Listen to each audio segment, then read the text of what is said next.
In interviews, I'm pretty happy to answer anything.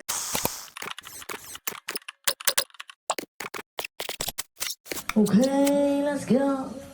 I think it'd be really interesting to revisit what Miles Jacobson said about FM26 before release and compare it to how it actually plays now. This is vital considering how much is resting on the success of FM26. I could get fired tomorrow. If the game comes out and bombs, I'm out of a job. I mean, look. Unlucky. Regardless of any thoughts or anything, that is a really rough thing to have said in an interview that comes out a day or two after your game is released to like 22% positive reviews. Like objectively, that's just a brutal thing to have said. You know, like that's... I'm both really, really excited and myself at the same time. There you go. I didn't even use bad swears, right? Swear. Is FM26 ready to go?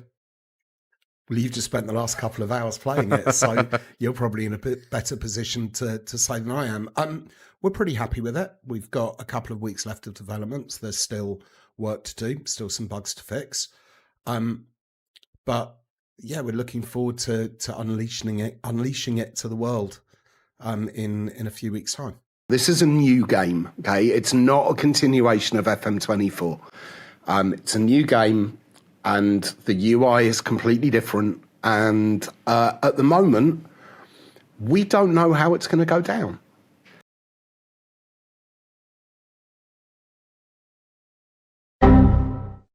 Mission failed. We'll get them next time. The user interface and user experience is really important. And what we're seeing at the moment is there's a lot of people who are loving it. But there are also little things. So in the last few weeks, we've added in some transitions that actually make a big difference to the UI. It makes it feel quicker. It makes it feel slicker, because there were moments where it was a little bit grindy when you were trying to find things. And again, I know that we're going to talk about the UI, right? And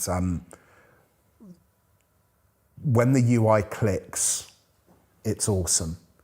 And we really do think what we've come up with now is something that is a modern, slick user interface that looks like the kind of thing that are there on computers that you're using every single day. We'd made too many changes to the UI. We tried to be too clever with what we were doing. The amount of optimization that has gone on in the last few weeks is quite incredible on the UI, and massive props to everyone at the studio, all of the engineers, the amount of polish that's been going in as well. Because one of the beauties of working with Unity now is our designers have actually learned how to use it as well as our engineers. So that means a bunch of our UI designers have actually been going in and fixing bugs themselves, fixing text overruns and things like that. And the fix rate has been huge. Absolutely huge. The graphical side of things was obviously really important for us. That's, the big reason that we moved engines was to get that extra graphic capability. And I think that side of things is looking pretty awesome as far as I'm concerned at the moment. They're the same picture. And the animations are special. No way.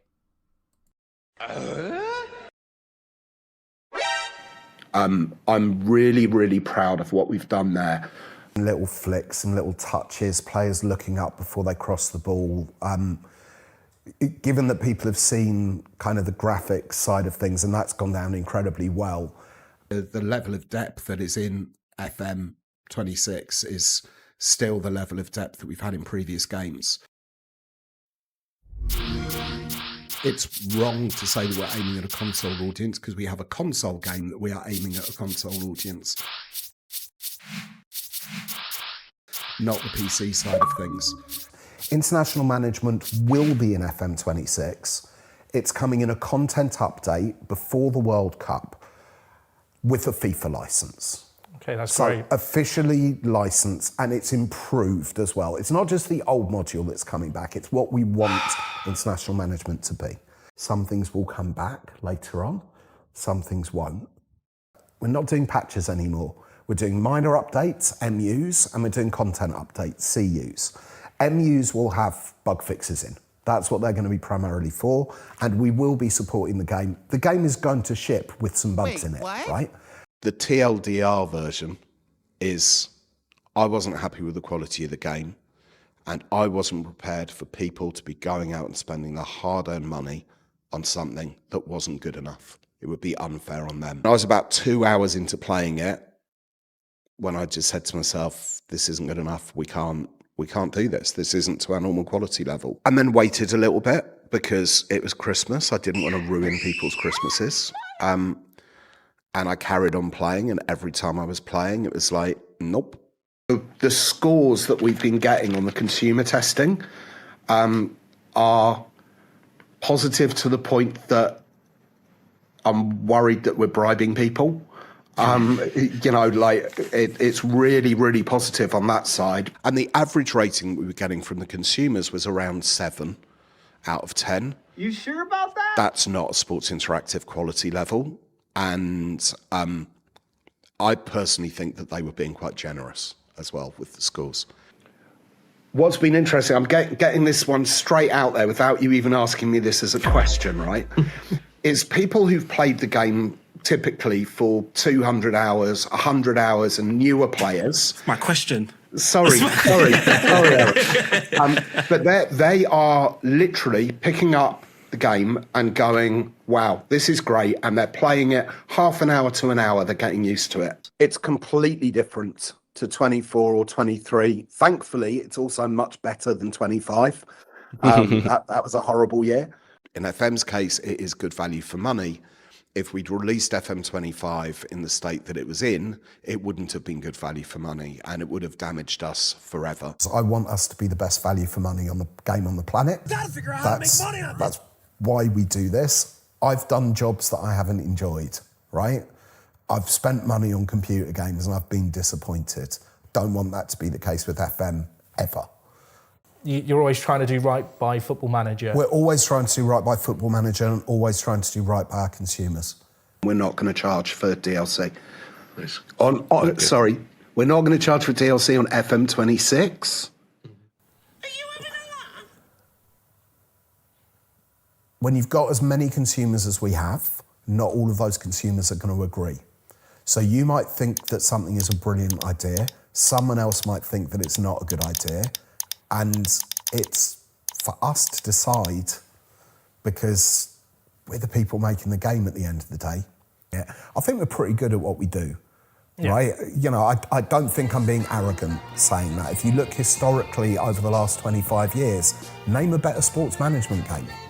I don't even know why I'm saying it because you wouldn't be here talking to me if we had a rubbish track record at making games, right? We wouldn't have a hardcore community. We wouldn't have a mid-core community. We wouldn't have new players coming in every year. We wouldn't have people who have made careers from Football Manager in the way that you have and many other people on the scene. Okay, that's my manager. We're all set up. Now if I hit start, why is it made me Averley manager when I said I was unemployed? I don't want to be Averley. So I've gone through all of that and now Averley don't have a manager if I would just retire. Let me just try again. Unemployed manager. Averley, I've already been taken. I've not selected Averley. I've selected unemployed. The game's actually broken. And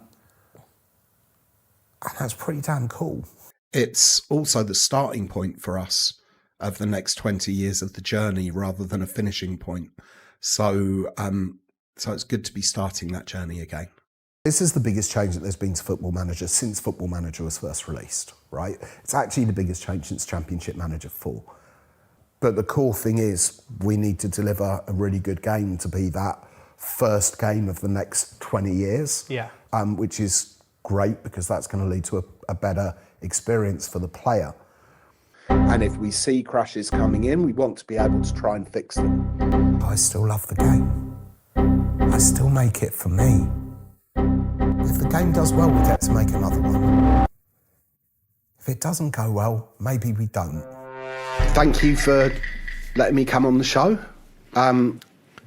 It's been really good talking to everyone. I do miss talking to people, not being on social anymore. So yeah, it's brilliant to see you all. And thank you for all your support. I had a great time playing it at the weekend. I really enjoyed it, even though I'm playing with a team that I don't particularly like, but they were chosen a little bit randomly. But yeah, I had a lot of fun. But what's weird with this, Arthur, is it doesn't really matter what I think. And it does, but it's what the consumers think.